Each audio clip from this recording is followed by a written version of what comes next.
Hey parents, it's Miss Freitas. Thanks for coming to say hi. I was thinking it would be great to talk about manners today.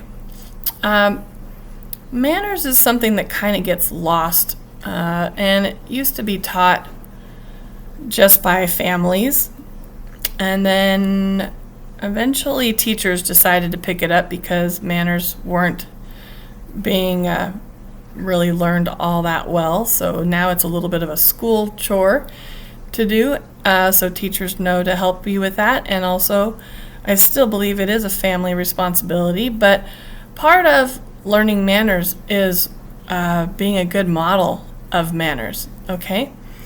So if other adults give you something and you say please and thank you, when you're at a restaurant you say please and thank you, that means your kids are listening and watching you, and usually kids want to emulate and do what you do. So it's important that you model these things. It's really special when kids have manners, especially around elders.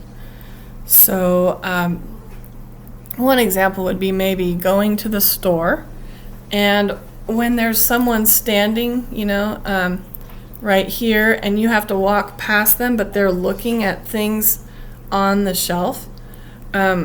My mom used to always say, "Excuse me," for all of us. And she would say, "Excuse us," and we would walk past quickly so that we wouldn't bother this person too much.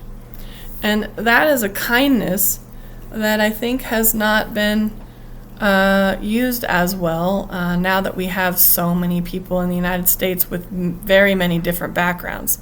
But I think it'd be really nice to get it back.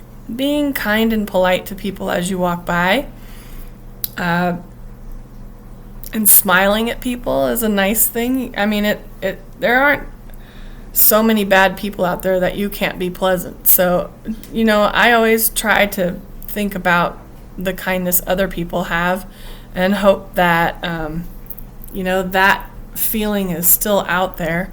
Actually, because of the COVID-19, a lot more people are waving to me. I sit out on my porch and I have a trail that everyone can see me, and they wave and say hi, and that's a really nice kindness. There's a little level of nice manners there too. Another thing that I miss about manners would be if you saw someone that needed help and maybe an older person couldn't reach something. Having a parent model helping someone that needs help is an amazing thing to witness as a child. And then your your kids will absolutely remember the kindness that you did, and they will also be that kind as well. So if you ever see anyone in need of reaching something high at the store, or maybe they need to be walked across the street, or they need a cart put into their car, those kind of things are very generous. And that's the kind of thing I think we could model for our kids. And then that behavior, those modeling opportunities, allows them to have a big heart and notice when someone needs help, especially an elderly person or someone who has a handicap and they need help. It also gives us sympathy, but even more so, empathy. And empathy is something where you actually want to help them, not just say, "Are you okay?"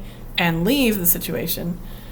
And empathy is when you put yourself into the shoes of that person and say, "Is there something I can do for you? How can I help you?" And you actually get a little closer. You don't just pass up the situation. And I know it's not easy to be helpful to people all the time, but when time is there and it seems like a good opportunity, model for your kids what it's like to have empathy. Our students at school have a program in place where we teach about empathy, and we talk about being kind, and that's part of our curriculum to stay away from bullying, because there is no tolerance for bullying. But bringing those manners back, bringing those nice, helpful kindnesses back, holding a door for a family because it looks like they have little kids, or or just holding the door for the next family before you shut the door. That's a really nice kindness. Not worrying about who's first, second, or third in line, and just say, oh, you may go. Those are the kinds of things that make your kids realize that it's not important to be first all the time. It's not important to be the one who gets the last bag of vegetables, Sharing, being kind, those are all important things. So I also would like it if you think about things that your kids could do to be respectful to your parents. Because at times we don't have many lessons about how we want our kids to treat our parents. One example is my parents get very excited to give my kids gifts and gift cards, and back when they were little, they used to get toys and clothes, and my kids always knew that they had to be thankful, and they had to either give a phone call or write a letter. Nowadays you can text someone and it seems to do the trick, but being thankful after you've been given a gift is very important. And I know my parents really look forward to hearing from my kids and get a phone call from them, especially to thank them and make them feel special. I know that's a silly thing, but I don't think it's a silly thing, because I love that my parents are reaching out to my kids and loving them.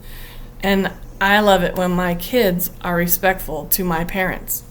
So it's so important. It's so important. Really keep embedding that respect level for your elders in your household. It's so important. Talk to your partner or spouse about that. Make sure you're on the same page. You should always, if you're visiting if you're taking your kids to go see your parents, you should always have hugs and kisses and thank you so much for having me. Thank you for the nice dinners, And kids are very good at having little chores to be helpful at a family gathering. They can stack their own dishes.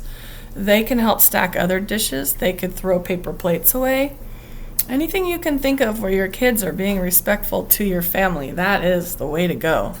It really is. So I love family, and I love nice manners, and I love acts of kindness. And empathy is the greatest of all, because then you're doing things for people that really need help. Maybe it'll turn into a community project one day for your kids. They'll find something they want to do for the community. That would be great. Okay. I'm so glad you came. I know these are all things you might even know, and if you know these things, give yourself a pat on the back. But the goal is to be the best parent you can be and take all these little opportunities out in the public and at your parents' house to get the most out of being a parent as you can, okay? Enjoy those experiences and be proud that you're the one that taught your kid. All right, have a great day, you guys. Thanks for coming by. See you later.